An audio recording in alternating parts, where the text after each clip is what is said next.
This is the Business Storytelling Show with Christoph Trapp. Name a top 20 storytelling podcast and a top 5% podcast globally. Christoph chats with thought leaders and experts to share tips and tricks that can help you tell your company's stories better to drive business results. Available wherever you listen to podcasts, live streamed on major social media channels, and part of the DB&A television network. Available on most U.S. television sets and streaming on Roku and Amazon Fire. Here's Christoph with today's episode. Let's go. Let's go, business storytellers. How's everyone doing? Hey, thanks for joining us. Today we want to talk about how practice makes perfect. However, is it even possible to be perfect? I don't know. So you might remember back in November, we had Seth Godin on the show. Back then, we didn't even do video. We didn't do very many live streams. We definitely didn't do DB&A television at that time. But let me give you a little bit of a flashback here for about 45 seconds, what Seth Godin had to say when it comes to being perfect. Well, there's a big difference between perfectionism and making something that's really good. Perfectionism is an industrialized, sanctioned way of hiding.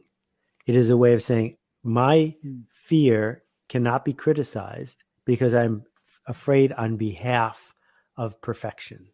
So don't you dare take this away from me. Don't you dare tell me I've got to ship it, because of course it's not perfect. But the very nature of perfectionism is that it can't be perfect, that every note cannot be in tune and every word cannot be spelled right and every interaction cannot be ideal. However, if we decide perfect or nothing, we get nothing, which is what the thing that wants to hide is hoping for. And as I mentioned many times, you can't get anything to perform if you never publish it. So today's guest, Ann Janzer, she's a writing coach, wrote a couple books that you can check out on Amazon. If you're watching on the Amazon live stream, they are the featured item in the carousel. Ann, welcome to the show. Hey, thanks for having me. And I love that you opened with that quote from Seth Godin. It's fantastic because what I'm going to talk about is giving yourself permission to be the opposite of perfect, but be really messy and have fun with it. be really messy. Well, I am pretty good at being messy. But so tell us about, how do you even practice and how do you stay, keep that top of mind? I mean, why is it so difficult for people? First of all, we all, we all have this baggage we carry around about what practice is. I don't know. Did you have to take piano lessons as a kid or instrument lessons? We all were told, make sure you practice, and we never did.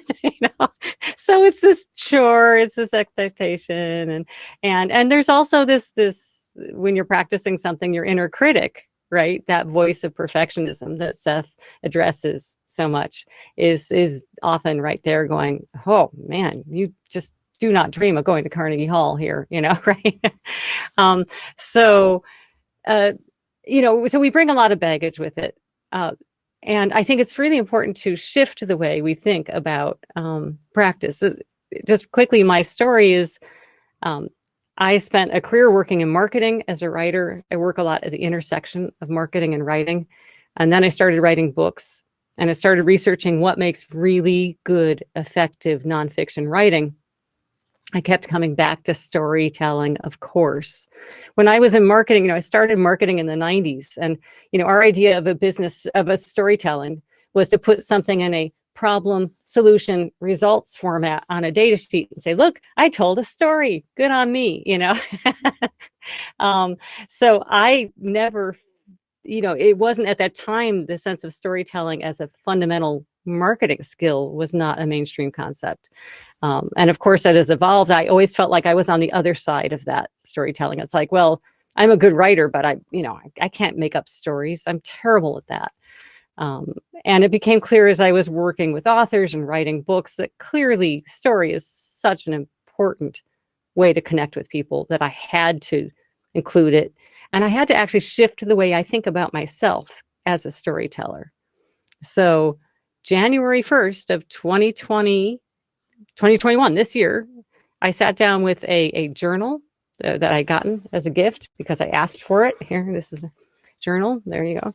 And my favorite pen. And I said, I'm going to try to write a story in this journal every day, all year. One story, just to summon a story out of air, just to practice. And I'm not showing this to anyone, right? I'm being messy. I'm experimenting. I'm going to see what happens, and just take advantage of that cumulative power of practice, which is, as close to magic as we have in our lives. Practice is just such a wonderful thing. And here we are, and you and I are talking now in July, and I've done, I'm on my second journal, right? I've done every now and then I miss a day, and so I do 2 the next day. I made up the rules. I can bend them. It's okay.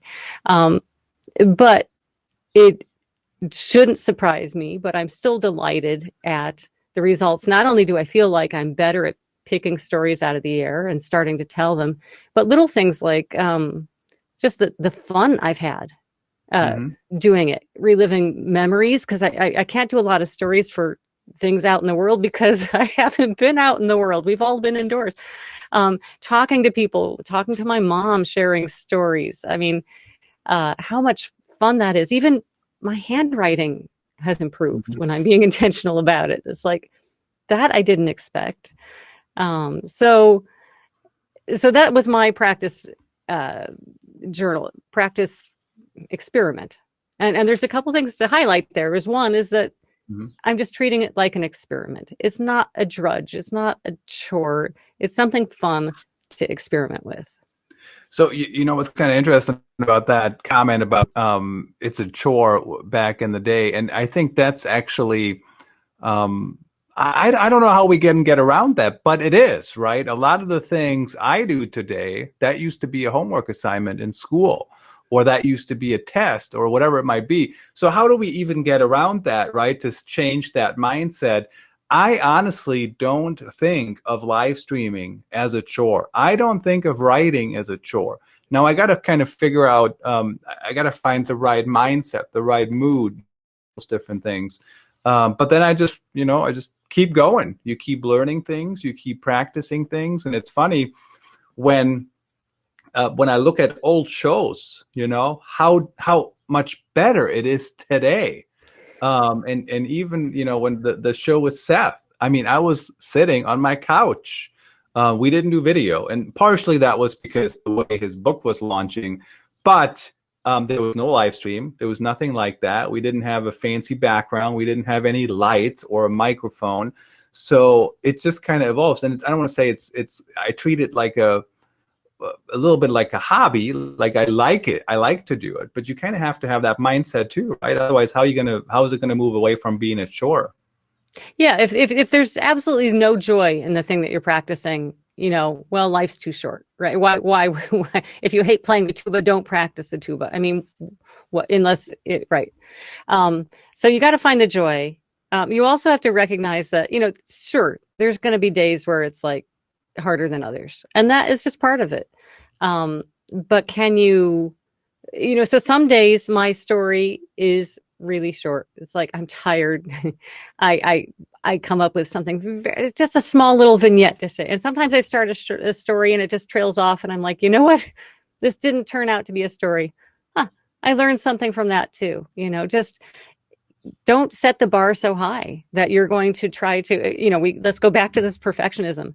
I do these by hand in a journal. So there is zero temptation for me to put them on the blog, on a blog, or to share them online. They are not ready. This is fodder for me. It does not have to be perfect.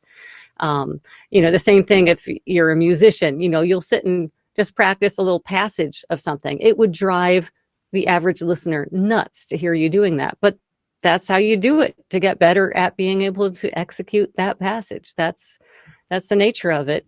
And the joy, if the joy doesn't come inherently from the thing itself, then the joy can come from a sense of progress. If you're like, look, I've tracked it. You need to find all the bits of joy you can, whether it's I've made this progress, whether it's I've kept a commitment and I've done this once every day for 30 days. And now I have 30 stubs of a story, or whatever it may be. Find something to give you And you may need different things different. Maybe it's going to be when I do it every day for a week, I'm going to go get ice cream, or, I don't know. It could be anything. We used to do an ice cream thing for my son to practice the saxophone when he was younger. Worked great, So, so find ways to work with that and find the joy.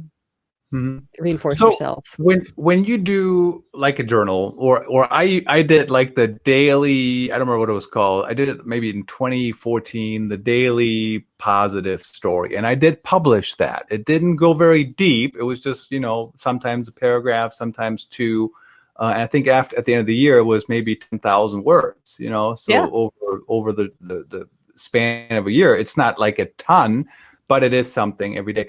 Now, when you practice like this more in private or whatever, how can you translate that into, your marketing storytelling? And I also have been there where, I can relate to the model you mentioned earlier, where it's like the problem, whatever, the solution, and, we're the best. Like, that's not storytelling. This is state of the art. I mean, stop it. Keep your superlatives in your pocket. I don't want to hear them.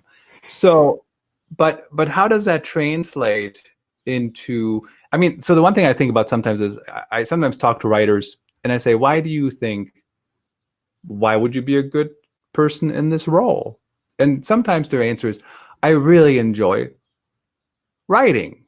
Well, I also enjoy watching the NFL, but I can't play in the NFL. Do you know what I mean? So, like, how do you translate that ongoing practice into the I won't say the real world, but the business world? Sure. So, because, to be honest, if we practice bad habits, we just get better at them. So let's just put that out there. Right. So for me, what I was trying to practice in this was the act of summoning stories, of stopping, of not freezing in my tracks when someone says, tell me a story, and going, I don't have one. So now I've demonstrated to myself, yes, I have them. But you need to bring some intention and some curiosity to what you're doing. So let's say you're practicing writing stories and you'd like to be able to tell better business stories. So what you might do would be to practice writing it down the first day. And what comes out usually in my first drafts is full of exposition. It's like, let me give you the full background and da. No one would want to read this. Come back the next day and say, okay, now how would a reader want to hear this story? Take another pass at it. How might I add a little bit of dialogue? What might we have said? Or, just pick a different aspect of the storytelling and work on the third time and say, how would I say this in only 100 words if I only had 100 words? So bring yourself to that. So take different angles through it. My strongest advice as a developmental editor or a writing coach is look at it from your reader's perspective. Change hats and try to approach it like your reader. And then here's another tip for any business storyteller. Any story in which the hero of the story is a piece of software or a brand is not a compelling story. We need people. So make sure that your story is actually populated. Look at what you've written and say, okay, who's the hero? What are they trying to do? The hero would better not be my software. It better not be my brand. I think for customer business stories, your brand should be like Harry Potter's wand, an important part of the story, but the hero is the customer using the wand, right? The hero is Harry Potter, not the wand. Nobody wrote the story from the wand's perspective, right? So identify the elements. What's the theme of this story that I've written? What's the character, and what is it they're trying to do, and what's their conflict? It's a really interesting way to just sort of look at what you've written and then reapproach it from a different angle. It's, for some reason, that is harder than it sounds for a lot of brands, and I think it's partially because they're living their life, right? They're not living the customer's life per se. Yep. They're living in their own little world, and that's, I think, why people do it. And that's sometimes why you see those stories out there where people, say, today I bought a Snickers bar, and here's how that relates to marketing or whatever. Which that model of storytelling isn't necessarily bad, but I think the way some people pull it off is kind of annoying. So really quick plug here, Vox Pop Me, that's my day job, voxpopme.com. Check them out. You can get customer feedback at scale through video surveys. So if you're not talking to your customers and you're not making your customers your heroes, this is one way to do it, voxpopme.com. That's from the Latin word voice of the people, by the way. I took Latin in school back in Europe, but don't ask me. I don't know anything else. All right, Anne, tell us, why do people get out of practice? And I have one theory: because we're in too many meetings all day long, because we're doing stuff that doesn't help us get anything done. And so content marketers, content creators, you know what they should be doing all day with their time? They should be creating content. They should be optimizing content. They should be looking at the numbers. They should test new things. They should play with live streams. Here's the latest thing that we're doing on social media. We're replaying the live streams. And the one time, so far I've done it one time, the numbers are fantastic, which is totally opposite from what you think live streaming should be. You replay a live stream. Now the social media network becomes a TV station too. Why are people getting out of practice? I mean, are they just sitting on their couch and watch the NFL?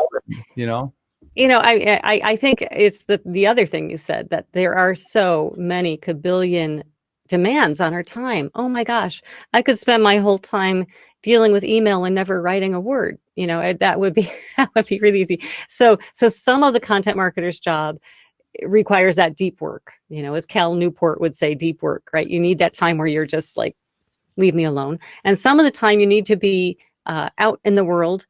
But you know what? So creativity comes from associative thinking, not linear thinking. It comes from the ability to be in a state where your mind can kind of wander, where you can observe.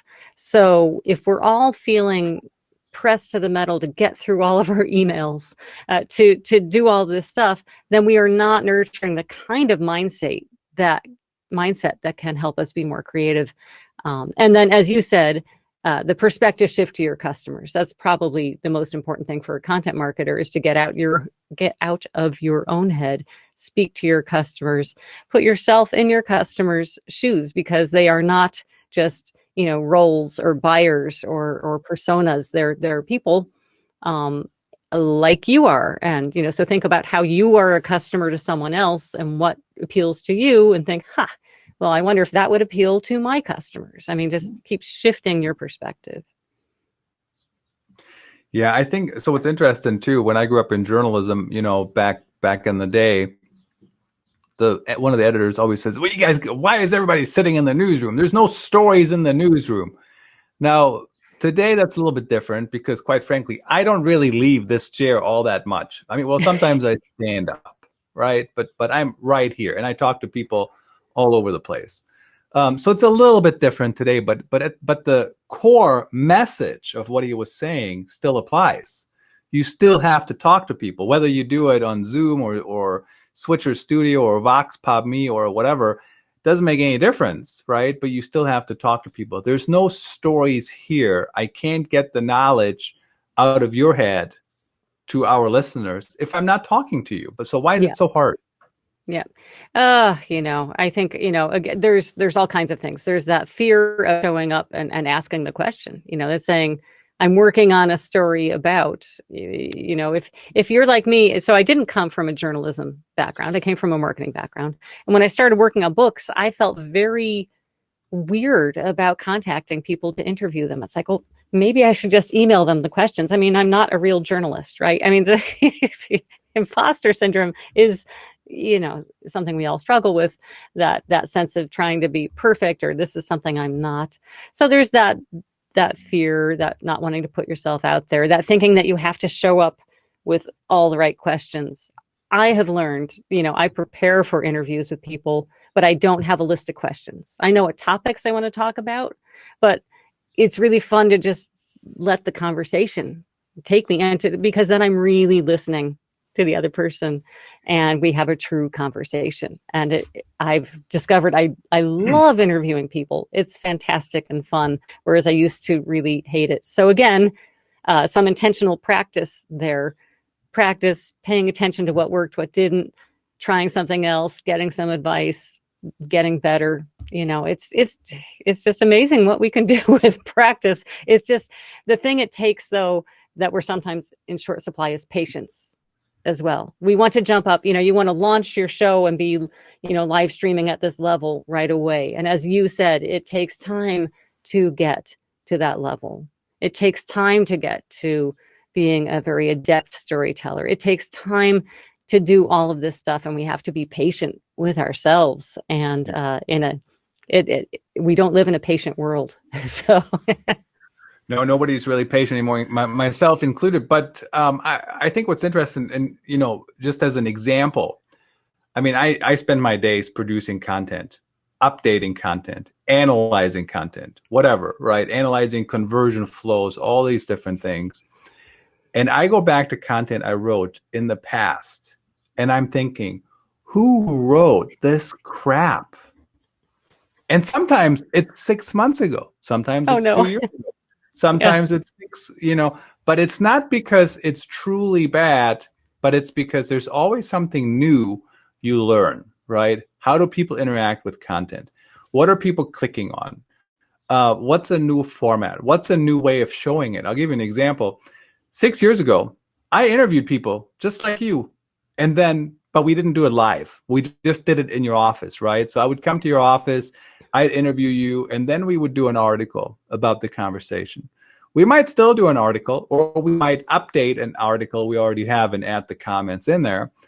But my point is, stuff evolves, 5 years ago, we recorded the conversations. 15 years ago, I wrote the stuff on a little bitty reporter's notepad, I guess. One time it got subpoenaed because I interviewed a murder suspect.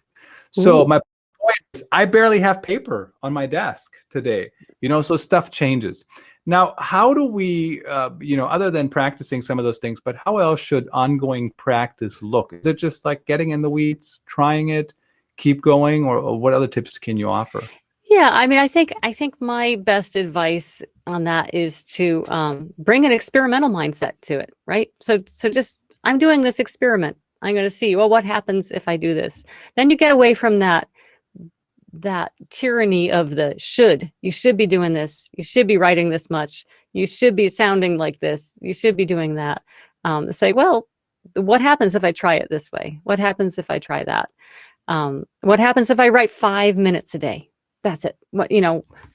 5 minutes a day to storytelling. I bet I can find that. What would happen to me after a month, after 2 months? What would happen if I wrote 1,000 words a day, just free writing on a topic for a month? At the end of that, would I have some idea of what that book might look like? So when you bring an experimental mindset, it puts you in a different relationship with practice. Now it's this fun experiment you're doing, and you're committed to it because you're setting up this experiment. You're almost a scientist, but you're setting up this experiment and you want to see it through. And so, I think that's a great way to look at ongoing practice, and it tends to make it fun. And you can see your things that don't work are not failures. They're like, oh, that doesn't work at all. Okay, good to know. They become learning lessons. They become lessons.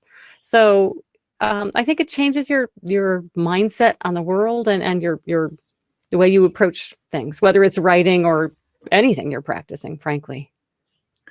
I think that's a fantastic mindset to go about this. I think there's some bosses. I don't have any bosses like that currently, but I know there is bosses out there. And in fact, when Michael Brenner was on the show, he talked about mean people suck. And I said, nobody ever disagrees with that comment, Michael. But sometimes, it's really hard for some bosses, some leaders to live in that world where they can we're experimenting, we're trying new things, and evolving publicly. I mean, I remember 10 years ago, 12 years ago in marketing, there was no evolving publicly. Like, this is this is the final thing we're doing, the end.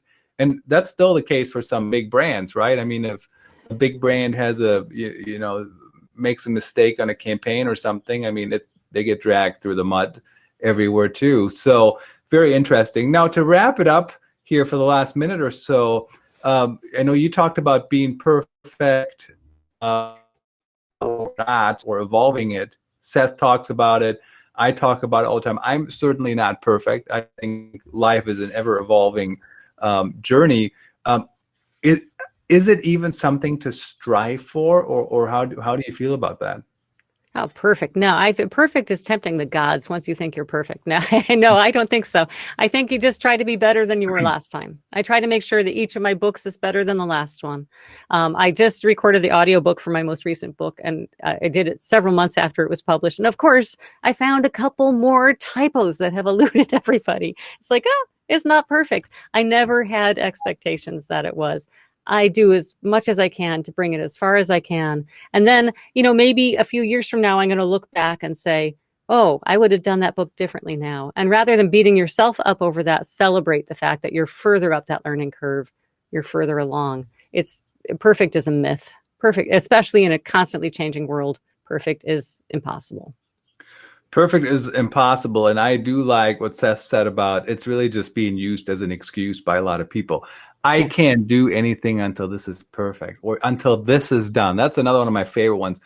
I cannot write this book until my wife says hello when she comes in. I don't know. You know what I'm saying? It's like some stupid excuse. The perfect alignment. It's like, that's never going to happen. So just kiss the book goodbye, because there's never a perfect time. The best time is now. So the best time is now. We had a perfect time, however, on this show, and it was great to have you. Thanks for sharing your insights. Really appreciate you. Thanks for having me. It was fun. That's a wrap. Thanks for tuning in. Please rate and review our show on your favorite podcast channels. And don't forget to share this episode with your networks. We appreciate you. Until next time, let the best stories win.